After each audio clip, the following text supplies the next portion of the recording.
আপোনাৰ পত্নীয়ে একেখিনি কামেই কৰে তেওঁ আচলতে তেওঁ সাপ ৰেস্কিউ কৰা আমি দেখিছোঁ গতিকে তেওঁ কেনেকৈ আকৰ্ষিত হ'ল যিটো আপুনি কেনেকৈ নহয় তেওঁ মোৰ লগত মই লৈ যাওঁ তেওঁ কিন্তু মোৰ একদম উৎসাহ প্ৰেৰণা চব দিয়ে তেওঁ কেতিয়াও মোক মানুহৰ ঘৰত যেতিয়া ৰাতি ফোন আহে মোক ক'ব চোৱা মানুহে কিমান অশান্তি পাইছে কিমান কষ্ট পাইছে যোৱাচোন যোৱা অন্য মানুহজনক তেনেকৈ পঠাই দিব জানো মই তেতিয়া কওঁ তুমি মোক শত্ৰু কৰিছা নেকি হে মোক এই বিপদটোতে পঠাই আছা ধেমালি কৰো তুমি যোৱাৰ আগতে তুমি দেখোন কৈ সাপে খুটিলে একো নহয় এনেকৈ আকৌ মই তেওঁৰ কথা মতে গৈ সাপটো উদ্ধাৰ কৰি পেলাই আকৌ জংঘলত মুকলিব আকৌ তাৰপৰা ভোমোৰা কৰি যাব লাগিব কলিয়া ভোমোৰা দূৰ হয় মই সাপটো আনি ঘৰত নানো জংঘলত লগে এৰি থৈ আহোঁ তাত তেওঁ তাৰমানে চাই মই তেওঁক কি কৰোঁ চোৱা তুমিতো মোক ইমান উৎসাহ পাৰা তুমিও ধৰি থাকাচোন তেওঁ ধৰে সাপ তেওঁ ৰেস্কিউ কৰিছে আপোনালোকে ওলাইছে কেইবাৰ বাৰু মই তেওঁক কৈছোঁ অবিষাক্ত তুমি যেতিয়া ধৰিবা তুমি মহিলা হিচাপে যেতিয়া ধৰিবা তোমাক দেখি অইন মহিলাখিনিয়ে উৎসাহ প্ৰেৰণা পাব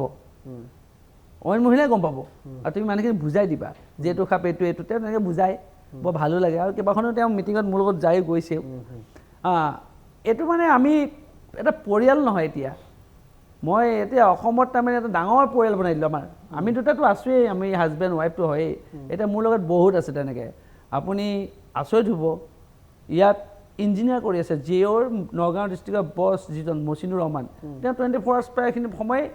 প্ৰকৃতিৰ ক্ষেত্ৰত লাগিয়ে থাকে সাপৰ ক্ষেত্ৰত তেনেকৈ আৰু বাপধন দাস বুলি এজন আছে তেওঁক যেতিয়া ফোন কৰোঁ চাকৰি কৰে চেলটেক্সত চাকৰি কৰে তেওঁক মই ফোন মাৰোঁ বাপধন নম্বৰ এটা খালে দাদা মই গৈ আছোঁ অফিচৰ পৰা তেনেকৈ সাপটো উদ্ধাৰ কৰি পেলাই আকৌ জংঘলত এইবিলাক অফিচ কৰিব মানুহ মানে কি জানে এওঁলোকৰ প্ৰকৃতি প্ৰেমী প্ৰকৃতিৰ প্ৰেম মানে সাংঘাতিক প্ৰকৃতিকে পাগল একচুৱেলি তেওঁলোক ইমান ভাল পায় আৰু সেইকাৰণে মোৰ ৱাইফে যেতিয়া ধৰে মই এতিয়া কেতিয়া নানক মই ধৰিব লগাই দিওঁ এতিয়া ক'ৰবাত স্পেচিয়েলি আপোনাৰ আমি গৈ আছোঁ বাৰ্থডে এটা খাবলৈ মই যাব লাগে ধৰক পূব দিশে ফোনটো আহি গ'ল গৈ থাকোঁতেই যে মোৰ জালত দুজোপা সাপ এটা লাগি আছে জালখনৰ পৰা উলিয়াব পৰা নাই কি ক'ম দাদা মই উলিয়াই দিয়া ছিঙি দিয়া জাল কাটা দাদা মোৰ ভয় লাগিছে নোৱাৰোঁ মোৰ কৈ আছে আমি গৈ আছোঁ পূবলৈ তেতিয়া এওঁ কৈ আছে আমি খাবলৈ পিছতো হ'লেও অকণমান আধা ঘণ্টা যদি লেট কৰি যাওঁ আমাৰ ক্ষতি নহয় মোৰ ৱাইফে কৈছে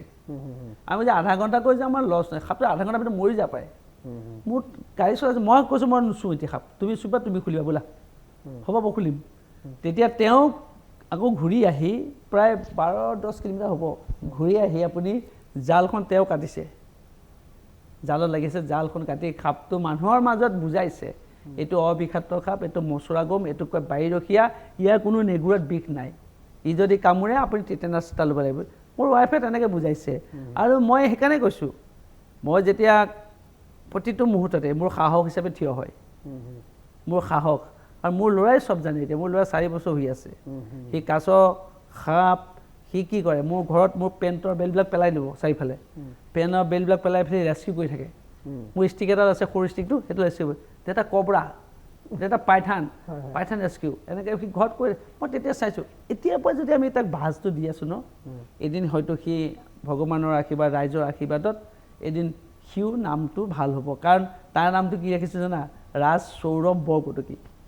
বুজি পাইছা তাৰ নামটো ৰাজ সৌৰভ বৰকটকী মোৰ নামটোৰ আগত তাৰ নামটো লগাই দিছোঁ আৰু সি এই যে কৰি আছে তাক দেখি সিহঁতে স্কুলতো এইবিলাক আলোচনা হয় সিহঁতে স্কুলত কয় স্নেকৰ কথা কয় সি ধুনীয়াকৈ কয় সি কাছৰ কথা কয় ধুনীয়াকৈ কয় তাৰ ভাল লাগে হাতীত যদি বজাৰ মাজেদি বনৰীয়া ঘৰচীয়া হাতী এনেকৈ ঘূৰাবলৈ আহে সি হাতীত ৰখাই পেলাই হাতীৰ ওপৰত উঠিব ঘৰত যাব